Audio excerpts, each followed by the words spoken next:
Welcome to Dweller of the Dark.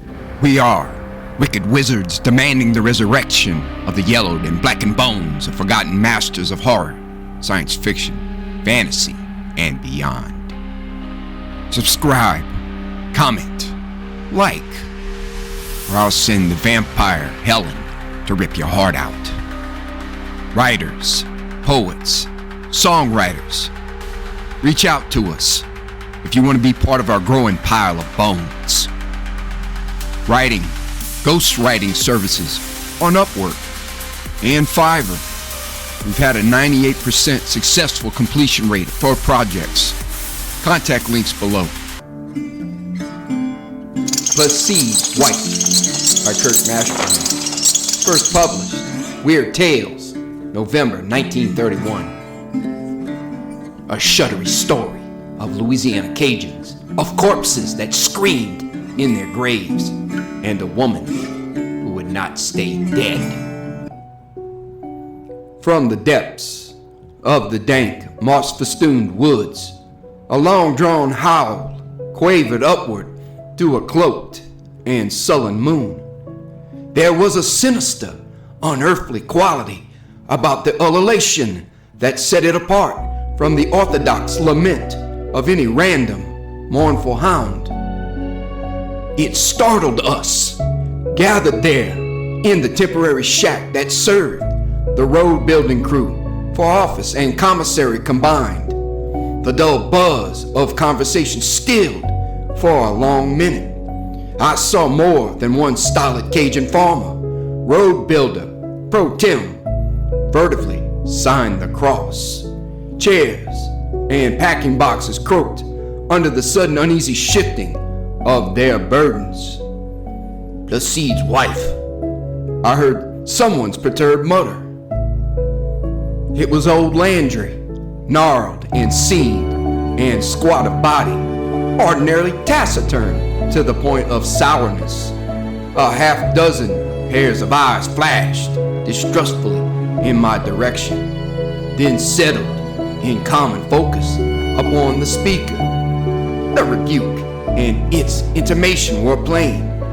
I was a state highway department engineer, an alien in their midst, and whatever old Landry had meant, it was one of those many things ranging from the utterly trivial to the supremely tragic, of which no discussion is had with strangers, if one be a French-descended Cajun of the southwestern Louisiana parishes.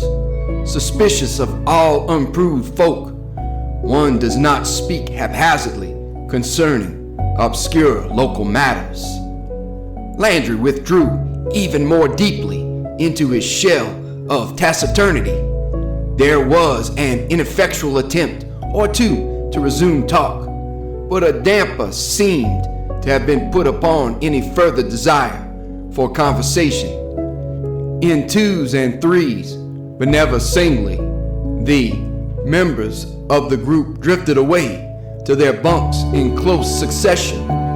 I was left alone with Delacroix, the young commissary clerk and timekeeper for the road gang.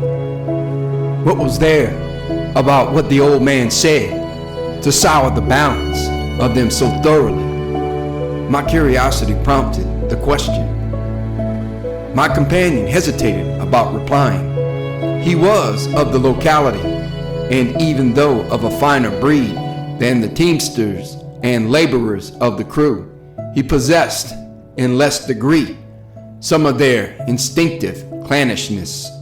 Still, when one is working one's way through the engineering school of the state university, there is evidence therein of qualities superior to the inhibitions of simplicity. Delacroix shrugged his shoulders. There is a story behind it, he admitted. Tell it, I urged. It was still too early for bed.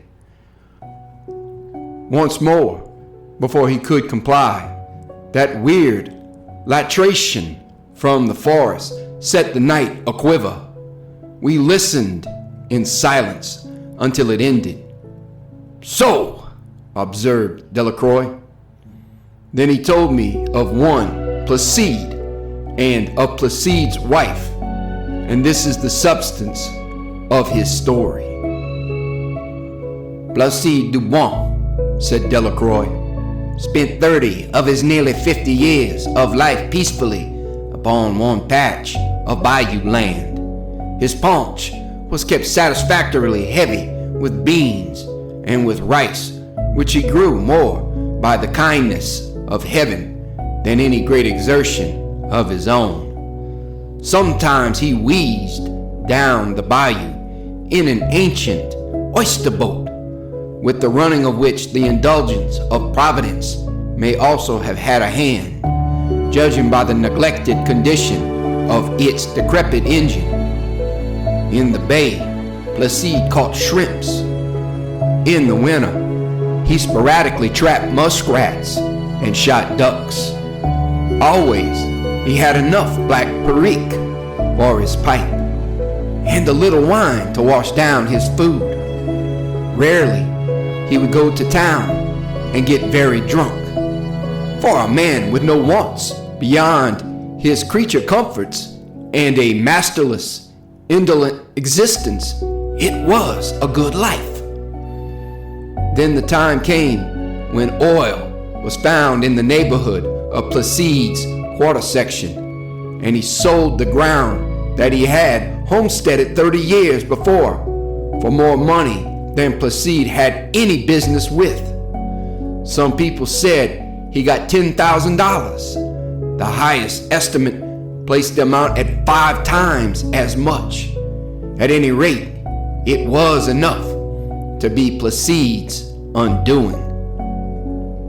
He moved to town. Now, La Branche is a village to you or even to me, a sleepy little town of some 3,000 souls. But to this old one, it was a veritable city. Not that it made any difference. Placide could loaf as well as, or even better, in the town than on the bayou, and he held onto his money with tight fingers. Placide loafed too well, not content with a full belly and freedom, with no more burden upon his shoulders than holding fast to the wealth with which accident had endowed him. He had so much time on his hands that he filled it in by marrying a woman out of a visiting carnival troupe. Having lived womanless for nearly 50 years, this stupid one, this great clod, must marry a gypsy-looking wench from a street fair. A snake charmer, eh? True, she was young, and more than good to look at, so they say, with her olive skin and black hair, and dark, inviting eyes that turned upward a little at the corners. Nita, her name was, and though the woman of La Branche snubbed her for the memory of her snakes, and for marrying old lazy Placide for his money, it had to be his money. The men were friendly enough behind their women's backs, too friendly. Placide, seeing his wife's flirtations, stolidly packed her off to another shack on another bayou where oil had not as yet been found, and where there were fewer men for her to dally with, beating her methodically when she rebelled. He had a certain respect for his own rights, Placide. So Nita ate red beans and rice, and was lucky to have a pair of shoes. You have heard it said that the way to keep a woman virtuous is to keep her barefooted? Well, and all the time, Placide's money rotted wherever it was, buried in the ground. No banks for that one. And Nita, having sold herself to Placide and been cheated of her purchase price, soured inside herself, hating Placide more with each dull day. Her only companion was a great black cat that had come with her to La Branche, along with the snakes. Only One supposes that Placide had objected to the snakes, if they did not belong to the carnival anyway. This cat of Nita's had yellow eyes, out of which it glared hate at all the world except its mistress. The cat hated Placide more even than Nita did. It would stare at him for minutes on end, its eyes smoldering, or sometimes it would arch its back and yowl at him like a fiend. The cat would spit also at Henry Labarde and the few others who sometimes hunted or fished with Placide. It scratched Labarde for no reason whatever. So Labarde, not liking this and not liking cats at all, and this one even less, gabbled at Placide to kill the sale bête noire. Placide, he likes the idea of him, so he shoots the cat. That is, Labarde swears to this day that he did, shot it at least a dozen times, loading and reloading his shotgun. Placide was a crack shot, you comprehend? And grew angrier and more determined with each belch of his gun. He did not like to miss, especially this cat. Finally, Placide begins to be afraid he is not missing, although the buckshot does not kill the beast, nor even seem to hurt it. Placide is very superstitious. Probably his hand trembles and he tells Labarde, "Sale bête noire, yea, du diable, dirty black beast, yes, of the devil." They look at each other. One pictures them. They look back at the cat. But the cat is gone, disappeared. Afterward, Labarde admits they let it alone and signed the cross whenever it came near, which Henry says the cat did not like and would go howling and spitting away. Well, so only Nita loved the cat, and the cat loved Nita. Both hated Placide. As for him, this dumb Placide, he grew more sullen and suspicious than ever, without knowing exactly why, but went about his dull affairs as usual. Sometimes he still rattled down to the bay to catch shrimps. That meant a day and part of the night away from home, even if the engine in his boat gave no trouble, which was not always, nor even often. One such day, a vagabond gypsy peddler drove his wagon along the bayou and stopped eventually at Placide's house. This peddler was a bright-eyed ruffian with dark hair falling over his forehead. Not unhandsome, in a sly, evil way, Pierre Abadie, who passed Placide's shanty twice during the day and stopped once to ask for matches to light his pipe, said that Nita and the peddler spoke together in a strange, outlandish tongue, neither French nor English. The peddler's horse was unharnessed and grazed about the place all through that day. Placide heard of it, and he beat Nita, naturally.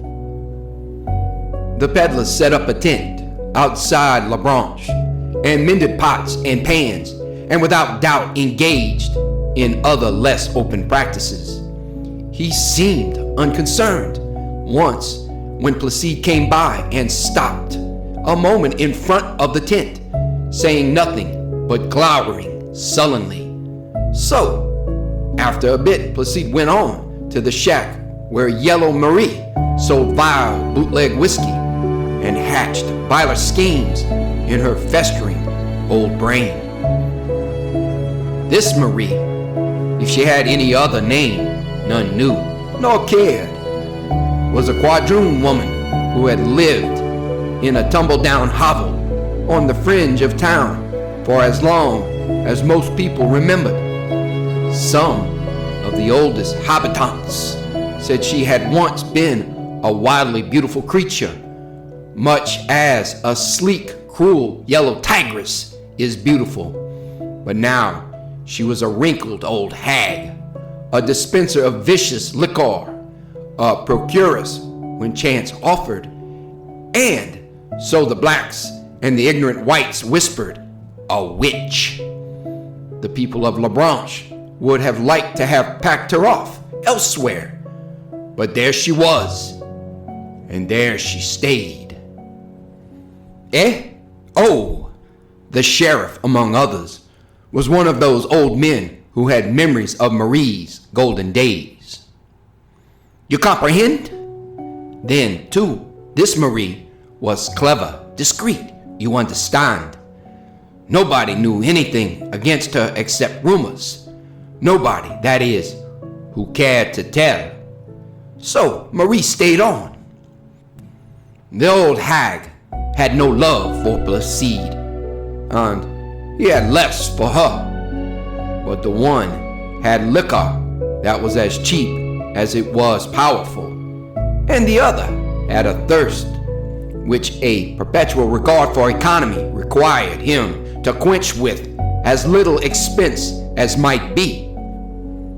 Now, Placide ordinarily drank almost not at all, except reasonably of wine with his supper. But on this day, he had quarreled again with Nita and beat her without afterward feeling the proper satisfaction. He felt that even when he knocked her half senseless, she was still the stronger of the two. His sullen spirits needed further outlet. You have noticed, have you not, how a very little thing can set in train a whole series of events? Well, a little thing it was that Placide, the tight-fisted, should unreasonably insist upon old Marie taking drink for drink with him of her corrosive whiskey. Even though Placide paid for it, it was almost as unreasonable for Marie to accept, knowing as she did the truth about what she dispensed. That is what greed for money will do. I have many times remarked that it is not a good thing. So Placide and Marie drank together, and after a while, Placide's sullen tongue loosened enough to where he growled of his wife to the yellow woman. That was not a good thing either. But then, what to expect, it being that Placide, Marie, being a she-devil sober and a more malicious she-devil in liquor, twitted him about the peddler and his suspicions of Nita, even in the hearing of the other customers who sought her aid in poisoning themselves. Why, she don't leave yo. That's all I don't understand, jibed the hag in Cajun English like Placide's own. Ha-ho, says Placide, speaking in the reasonably pure French of his fathers. She hopes to find the money I have buried in the ground, and she's not going to find it, I can tell you that. Marie was all ears now, and her eyes glittered like a spider's watching a fly. Money in the ground! She attempted to draw more from Placide, but her eagerness betrayed itself, and he shut up like one of those oysters, suspicious. He had right to his suspicions, for he caught her the very next day prowling around the woods near his cabin on the bayou. She was peering carefully at the ground, scratching and probing here and there with a pole she carried. Now, Placide had been duly angry because he thought the peddler wanted his woman, but this Marie was after his money, and that was something else altogether. The peddler got glares and sullen maledictions, but Marie got the beating of her life. Almost Placide killed her, and she was just able, after a long time, to drag herself back toward town as far as the peddler's tent. The peddler helped her as well as he could, while the hag cursed Placide and all his works.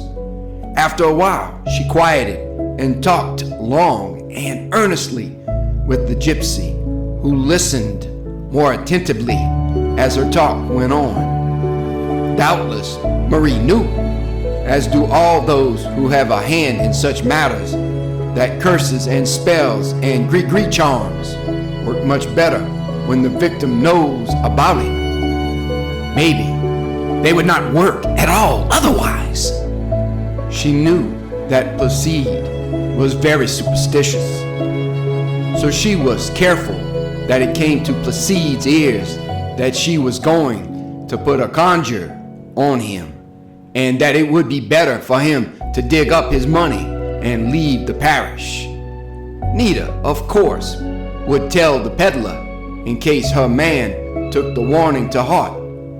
She would know when Placide dug up his money, after which you speculate on the ending for yourself. A queer thing is that Marie must have believed in her own gree-gree charms, especially as the peddler doubled it with a dreadful spell of his own. Doubtless, they both believed in it, and it may be that they were right, eh? Only, it may also be that they meddled with much more dangerous things than they knew. Marie especially. What the peddler thought or knew, only he could have told.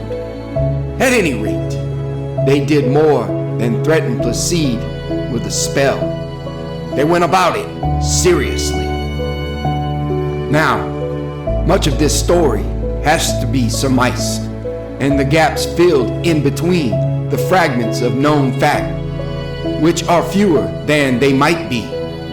But these people around here tell the whole story, when they tell it at all, with the sureness that comes of believing what one wishes to believe. Very well. That is the way I am telling it to you. One thing is known. This peddler bought a crucifix at Jules Froissart's store in La Branche, which was afterwards seen in Placide's cabin. Froissart remembered it by its general shape and design, and particularly because there was a little of the end broken off one arm of the cross. The peddler got it cheaply for that reason. The crucifix later seen in Placide's shanty had the same shortened arm, but it had been painted black and changed in other ways. For one thing, a file had been used to change the Savior's face beyond recognition, and good old Father Sulin wept bitterly when they showed him the blasphemy of it. A pair of tiny horns had been soldered to the head. The gypsy tenor's work, that. Well, he paid for it. There was a little red bag tied around the cross. That was Marie, eh? Yes, certainly. It was full of queer charms to make a spell on Placide. Gree. Well, the peddler carried it to Placide's woman, and one supposes that they plotted much together.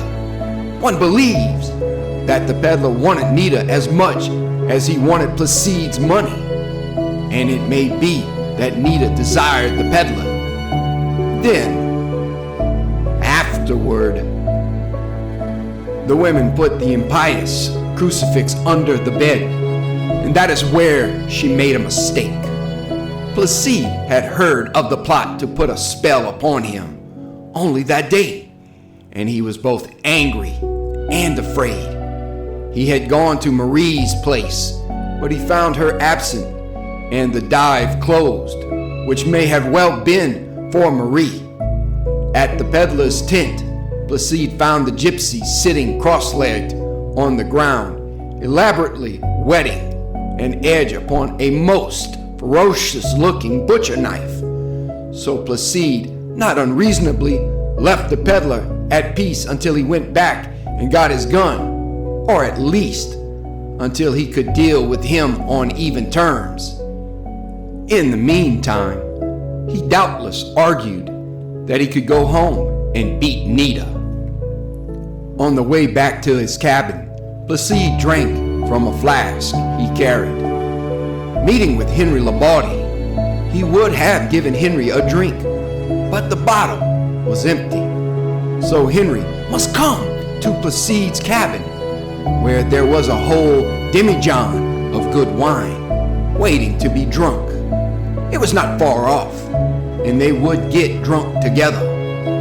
At the cabin, Placide reached under the bed for the demijohn, felt something else, and brought out that crucifix. Now Placide was superstitious, not religious, you will comprehend, but superstitious. The mutilated crucifix was an awful and startling thing to him, but whether he would have understood that it was evilly designed toward himself without that little red bag tied to it, I do not know. The Gree he understood quite well. He went mad. Labarde says he seized Nita as one might take a 10-pound sack of flour and flung her hard to the floor. He was a bull for strength, Placide. Then, while she lay stunned on the floor, Placide flung the desecrated crucifix full at her smooth throat. The cross was flat and thin, and its ends were flattened and beat into a design something like a wedge-shaped clover leaf. With Placide's great strength behind it, it is no wonder that it tore deep into Nita's round throat, where it stood upright. It wobbled drunkenly, sickening Labarde, while Nita quivered and twitched for a few moments. Then she was still. The blood welled slowly from the wound, impeded by the instrument that caused it. Then that great black cat bounded out of a corner, leaping over the body of its mistress, as if to attack Placide. The beast thought better of it, perhaps. At any rate, it turned back to sit upon the woman's breast. Labarde says it sat there and howled like one of those fiends in hell, while its yellow eyes blazed red fire. You! Then the monster crept upward to Nita's throat. It licked away the dark blood, after which it started yowling with more energy. All this, you understand, in just a very few minutes, while that stupid Labarde stood there, one assumes, with his slack mouth hanging open wider even than usual. Both men looked long at the body of the woman. That was all, just looked. Then Labarde began to look at Placide, too. Sideways, you know, like that. Placide, he began to worry. Well, it was time for him to worry. One comprehends. Now, what you going to do, eh, Placide? Labarde wants to know.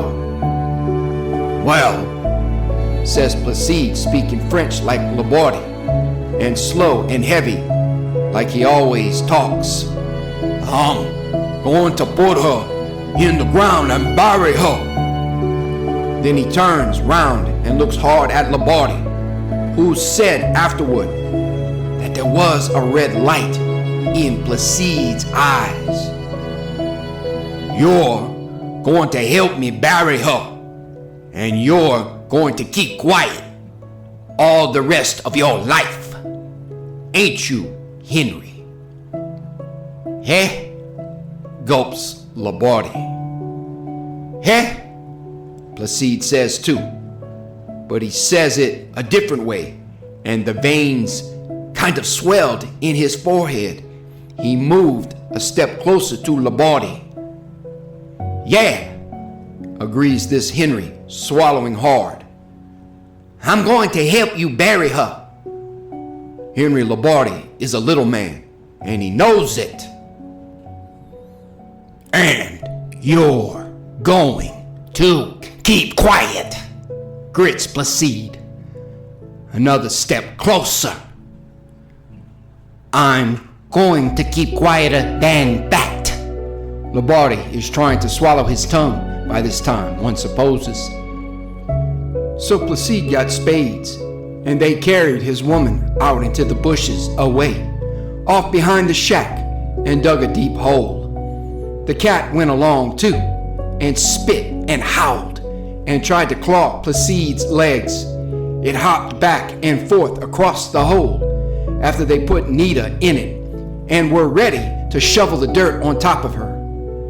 Try as he would and did, Placide couldn't kill it with his spade. What? Why? Because he couldn't hit it, certainly. It dodged, you understand. Labardi says it faded from under the tool, and then there it was again, quick as a flash, just out of reach. Of course, Labardi is stupid. Likewise, he does not always tell the truth. No, not even now that he is an old man who should be thinking seriously of his sins. However, I am telling you what he said, and his salvation is the priest's business, not mine. Well, they buried Nita and left the cat sitting on her grave. Afterward, Placide sent Labardi on his way, first giving him 2 great cups full of strong wine and growling a few plain threats in his ear, both of which were to stiffen Henry's resolution. So Labardi went. Placide, you see, was not really a murderer, only a poor oaf to whom the good God sent too much money, and the devil a woman. If he had been a murderer, he would have tried to cover up his crime by killing Labardi too. Even this stupid Placide must have known that one hangs but once, regardless of how many times one kills. Probably he thought Labardi would keep quiet for a little while, at least, and give him time to get his money and escape. But Labardi did not keep quiet, not very long. He didn't know how, and he was also afraid.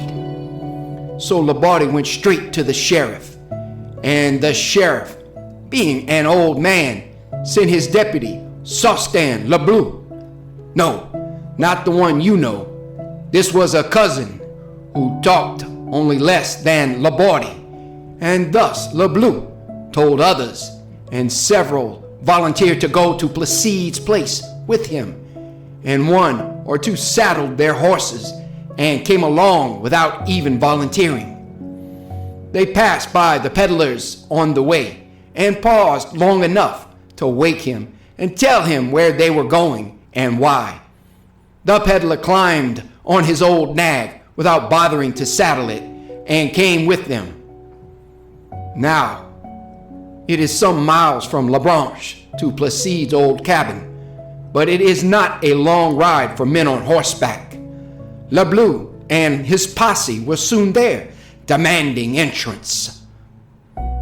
There was a light inside the cabin when LeBleu hammered on the door. After a moment, the door opened.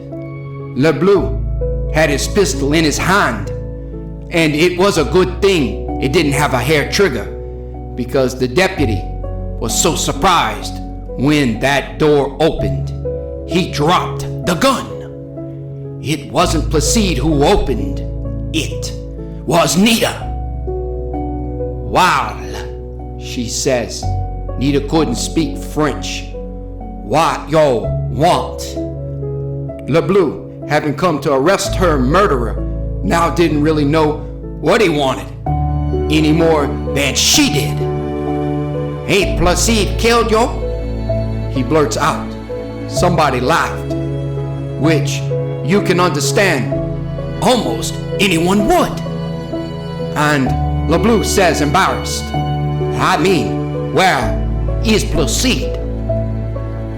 "Inside," Nita tells him. "Come on in." Placide was lying in the bed.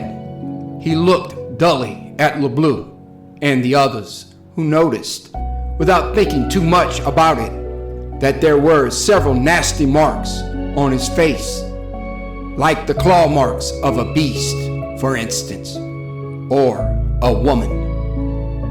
There was a bandage around Nita's throat also.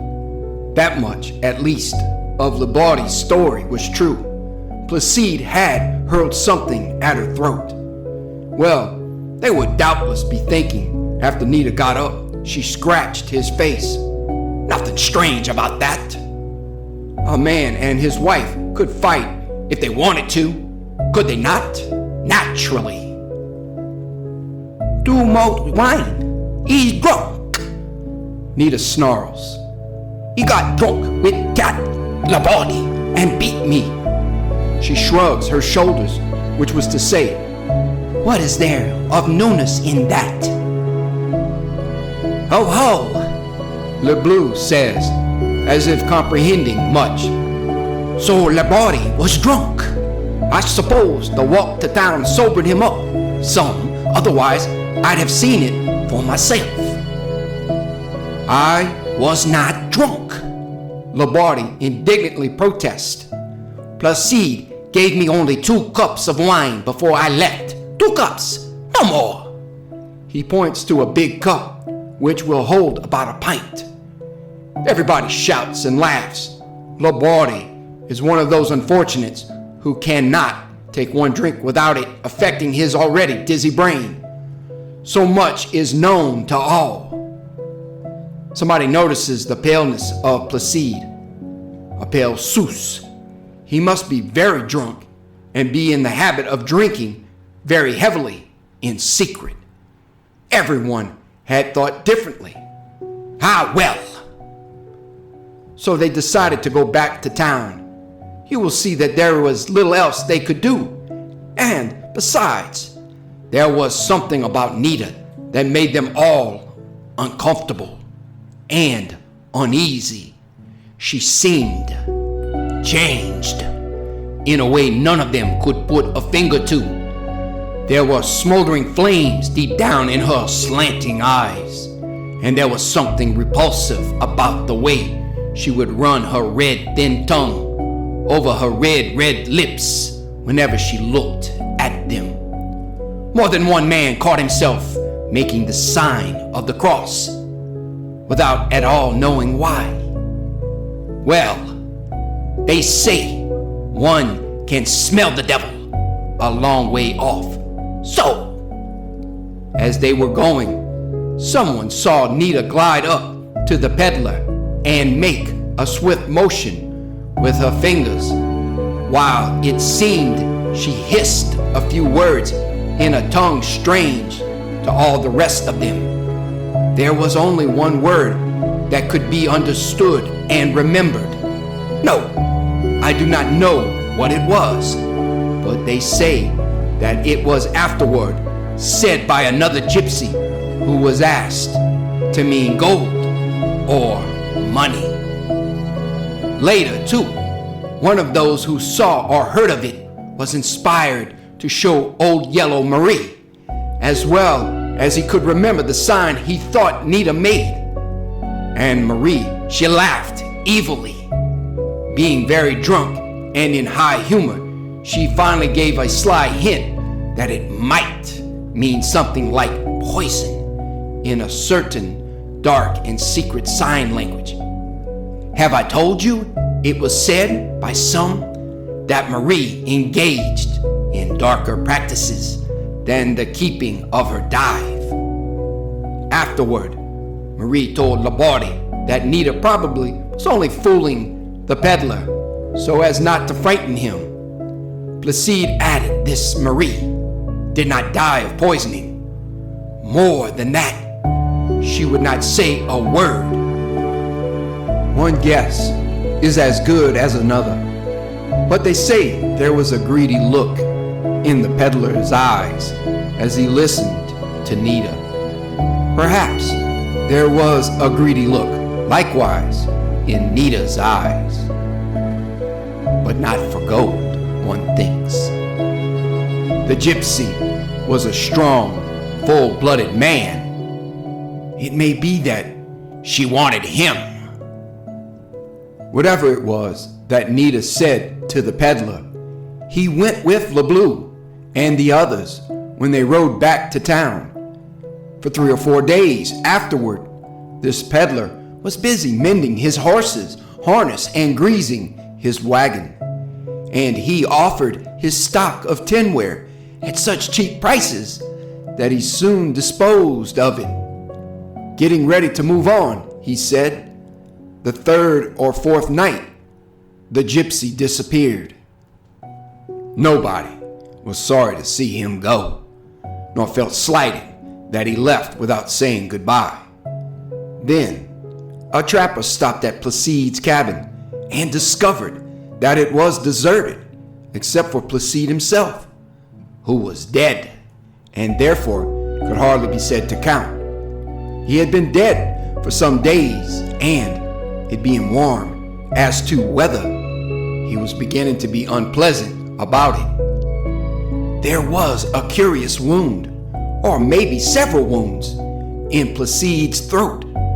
Part of him looked to have been eaten by a beast. Well, they buried him quickly.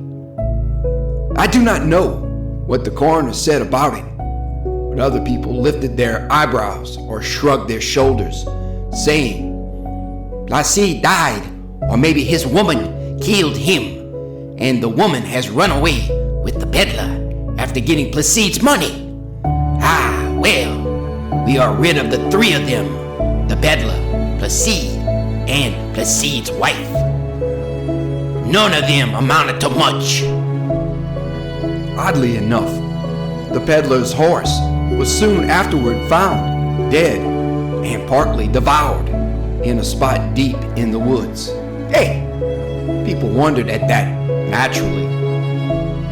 Then, one afternoon, about a month after Labarde swore he saw Placide murder Nita, this same Labarde was back in the woods behind Placide's cabin when he came upon a mound of freshly turned dirt that excited his curiosity. The longer Labarde regarded the mound, the more excited he became. This looked suspiciously like a grave, and no human grave had the least right to be in that spot. That much he knew. Now, it was a grave. When Labarde, with the aid of a shovel which he ran and fetched from Placide's old cabin, finally overcame his indecision and dug into the mound, he found a man's body. And whose do you suppose it was? The peddler's. What? Indeed not. That is the curious part of it. This peddler's body was not at all decomposed, and there was the same sort of wound or wounds in his throat that Placide had, and they were half healed. Labarde, one can imagine, was knocking about the knees. It was getting dusk, and that made things worse. He had reason enough to know that this body did not look as it ought to look, having been dead and covered with dirt. Whether it had been buried 1 day or 10, it looked too fresh. It surely wasn't breathing, it was dead, and yet it looked as if there might be warm blood beneath its skin.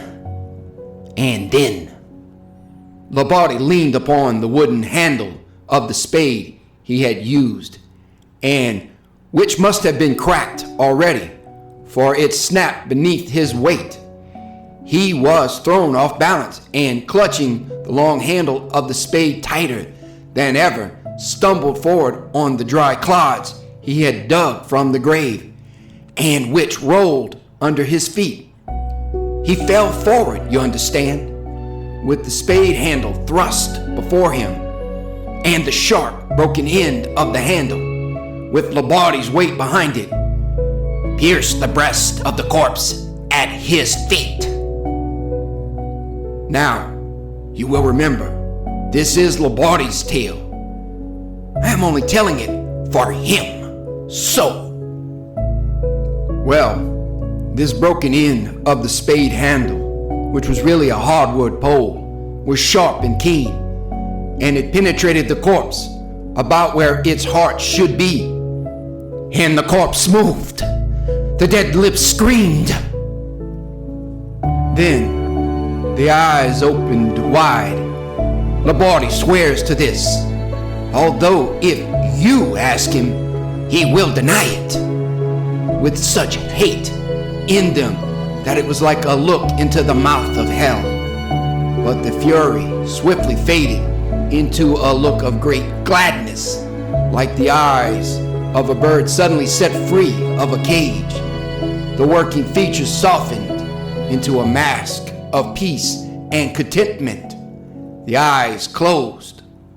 While Labarde watched, the body began to mortify. Labarde ran to get out of that forest where it was getting darker with each second. Ran, too, to get away from that horror he had come upon. While he ran, it seemed that there was a patter of swift feet not far behind. Fear lent wings to his feet until he came to the banks of the bayou upon which Placide's cabin stood. The woods did not come down quite to the bayou, where the land had been more or less cleared. It was lighter here, although the sun had sunk and night was falling fast. Panting, Labarde stopped and looked back toward the trees. Running toward him from the forest was a woman who slowed to a walk as he looked, too tired and shocked, or ready to feel much fresh surprise at her appearance there. She came closer so that he recognized her in the twilight. It was Nita. Labarde says she smiled at him, but it was the sort of smile that made new shivers crawl on that back of his. "Good evening," he says, remembering that Nita did not speak French. He wondered why Nita was licking her red lips with her redder tongue. From the way he speaks of it, when he will, one understands that Labarde did not care for this at all. He felt uneasy. It was so queer, you comprehend, when Nita did not answer him. Not a word from her, just licking her lips, staring at him with that strange smile. Labarde, one assumes, was at a loss to understand this situation. The woman saying nothing and looking at him in a way that he did not at all care for. Finally, he tells her, "I thought yo run off with the peddler." Nita laughed. Labarde says he shivered at the sound. It was getting darker all this time, and Nita moved closer to him, still not making a sound beyond that one hellish laugh. Labarde watched her with a funny feeling in his flat stomach, and then he let out a yell, or one assumes he did, knowing this Labarde. He says that he was looking at the same eyes all the time, which one doubts, because he does not like to look people in the eyes. But one minute they were the eyes of Nita, as he knew Nita, And the next minute, they were the eyes of, well, what do you think? The eyes of a great bitch wolf. A great she-wolf with slavering jowls and a red tongue running in and out between fangs that glinted faintly in the dusk. The wolf, or whatever it was, leaped at Labardi, who undoubtedly howled as much as any wolf, as he also leaped backward into the bayou. Now, only a very stupid one, such as this one, would leap unthinking and unlooking when he knew he was standing on the bank of a bayou. Yet, it may be that this stupidity saved Labardi from death or worse. He struggled in the water while the wolf yowled and slavered on the bank. Labardi says its eyes were red as hell's fires by this time. Eh? Well, one knows without being told that a swamp rat like Labardi could swim, and the farther bank was not very distant.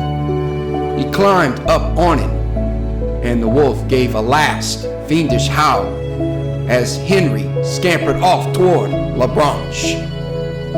Wet and quaking, and feeling a certain need of stimulation, Labardi scurried into old Marie's place, wet clothes and all. One drink, and Labardi would stand on his head. That is only an expression, you will understand, but it serves well for this old one, as what few brains he had would run out his mouth when he drank, which is a misfortune that might perhaps happen to a rattlebrain who stood too long upon his head, in fact. However, if you understand me, he talked much when he drank a little. He talked to Marie, telling her of his finding the corpse that was so different from other corpses, and of his meeting with Nita, or the wolf, or both in one, or whatever it was on the bank of the bayou. Then he went back and told her the whole story in detail, from the time he had seen Placide throw Nita to the floor and hurled that desecrated crucifix into her throat. Before he had finished, Marie was so shaken that she was drinking her own rot gut liquor and pouring more for Henry, all without charge to him. "Aye," she moaned. "A black crucifix, the black cat jumping across her body in the grave, licking her blood, moonlight in her eyes while she's lying in her grave. Oh, Placide, stupid Placide, why did you not drive a stake through her heart when you buried her?" "Eh?" says Henry Labardi. "What's all this you're talking about?" "Loup-garou," snarls Marie, who was raised among people who speak French much better than, and in preference to, English. And she had absorbed all the folklore of those French-descended people. Marie's white blood, one assumes, came from the same sources as theirs.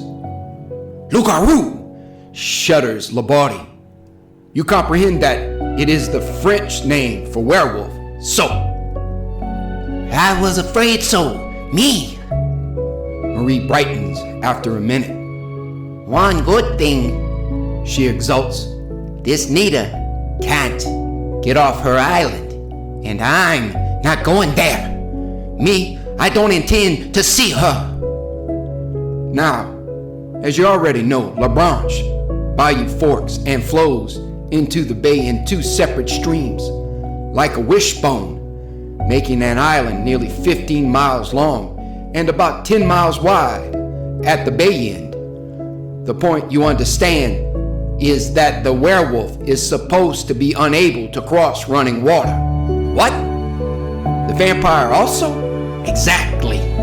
This loup-garou, which is or was Nita, is safely in a pen, unless she can get someone to to carry her across the bayou in his arms, which I doubt. There is only a little more to tell. Labardi, at Marie's urging, went with his tale to Father Sulin. Whether the good priest had a hand in it or not, I do not know. But the parish sexton, who, naturally enough, was not given to agitation in the presence of dead bodies, went into the woods and cut off the spade handle a little way above the peddler's body, after which he drove the end of the handle a little more firmly in the corpse, and then covered it up to rest in peace. Now, of course, that left Placide to be looked after. The sexton sharpened the part of the spade handle, Placide's own spade handle, that he had kept and dealt with Placide as the peddler had been dealt with, and Placide's wounds had healed, although they had been greater by far than the peddler's, and he screamed and squirmed beneath the thrust of the stake, and settled back at peace as the peddler had done. The sexton piled back the dirt on what had become, in a twinkling, a heap of bones and unpleasantness. So, Delacroix concluded with a shrug of his shoulders. That is the tale as I have heard it. It happened, so they say, when I was a boy, and I did not live in this parish then. Father Sulin has been dead these 4 years past, so you cannot ask him. Me? I don't know. I drew on my pipe for a couple of minutes, considering Delacroix's tale the while. Finally, I asked, what do you mean by saying you don't know? You don't believe any of that, do you? Delacroix merely gave repetition to his frequent and non-committal shrug, and I knew that, for all his better education and larger contact with the world, he would be as taciturn as any of his ilk when conversation took a turn he did not like. I was sleepy by this time and smothered a yawn. All right, I laughed. I'm going on over to my tent and turn in, and I hope none of those werewolves who have to lie in their graves between sunup and sundown have come to life tonight to catch me on the way, or come uninvited into my tent. They can't enter a house without an invitation, Delacroix rejoined in all seriousness, and one supposes that will apply to a tent likewise.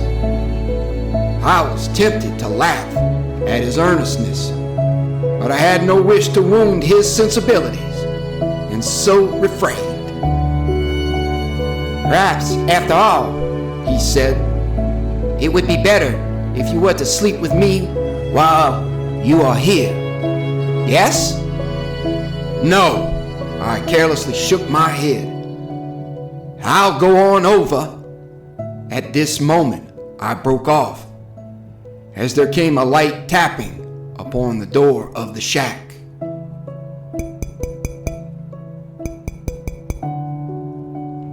To this day, I do not know why one of us did not say, "Come in." Instead, Delacroix, who was sitting close to the door, merely reached out and lifted the latch, the poorly hung door swinging inward of its own accord. At that, surprise kept either one of us from speaking for a minute, although I had sufficient presence of mind to rise from my seat upon a cracker box and say, "Good evening." Standing just outside the doorway, framed in the light from within, was one of the most beautiful women. She was apparently little more than a girl that I have ever seen. She was clad in rough, serviceable corduroy, riding breeches, and flannel shirt, and I could see a laced boot on the one leg that the shadows failed to screen from my view. Even though she was so clad, I write these next words with considerable deliberateness in garments that she could have obtained from any chance hunter in the swamps around us, provided he were of slight stature.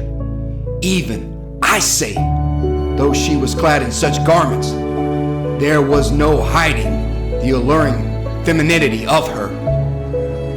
Before I could find wits and voice to speak to this astonishing apparition, the girl smiled and herself spoke, dashing my illusions.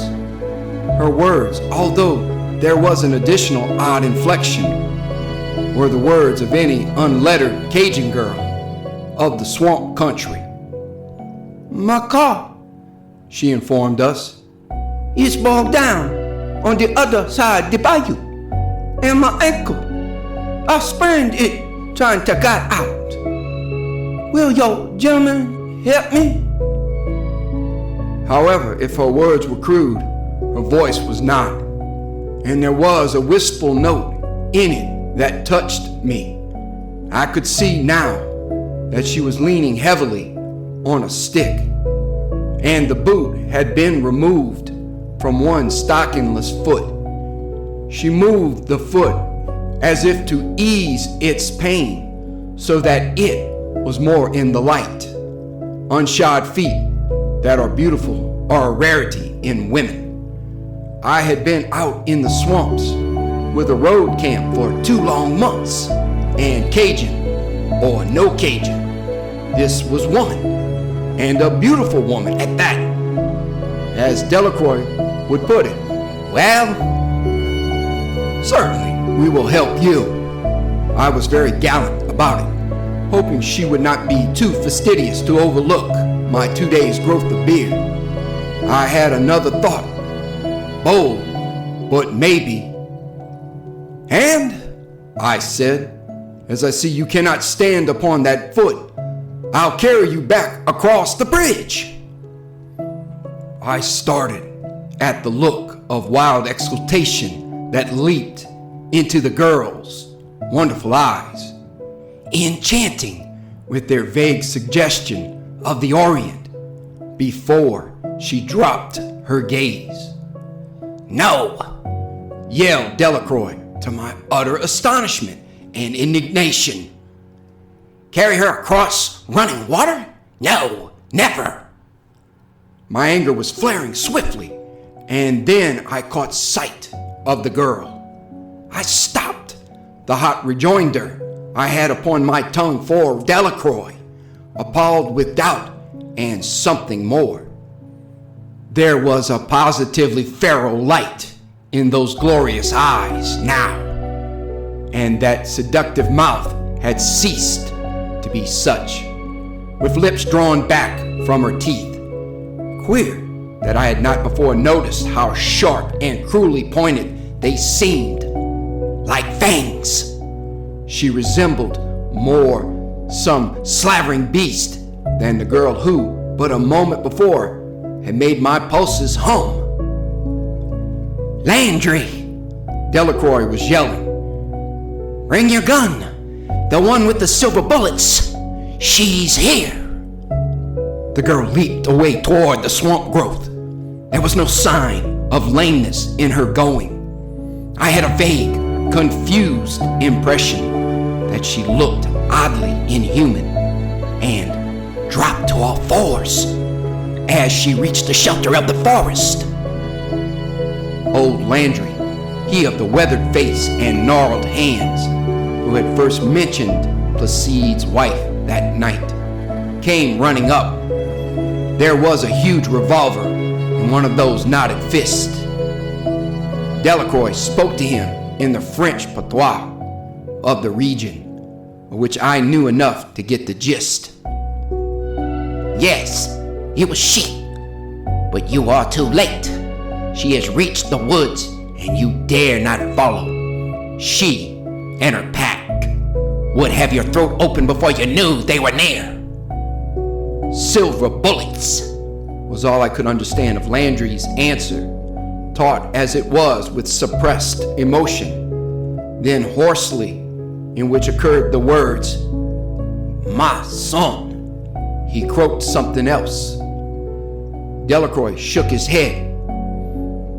"Avenge him and all the others when the odds are even. Wait until you have another chance in the open." 11 years, said Landry quite distinctly. For so long have I carried this gun loaded with silver bullets, blessed by the good Father, the only kind that can kill them, waiting to use it. Again, Delacroix shook his head. "We will be 5 or 6 months getting the road across the island. There will be other chances. You have waited 11 years, and you can surely wait a few months longer." Delacroix slowly shut the door, and Landry plodded back to resume his disturbed rest. Perhaps. "You'll sleep here tonight." It was a statement simply made. I nodded as simply. Then, once more, I felt a shiver run along my spine. From the forest, like the baying of Cerberus chained and lashed to fury by all the demons of the pit, came again that fiendish ululation, came the baffled howl of Placide's wife.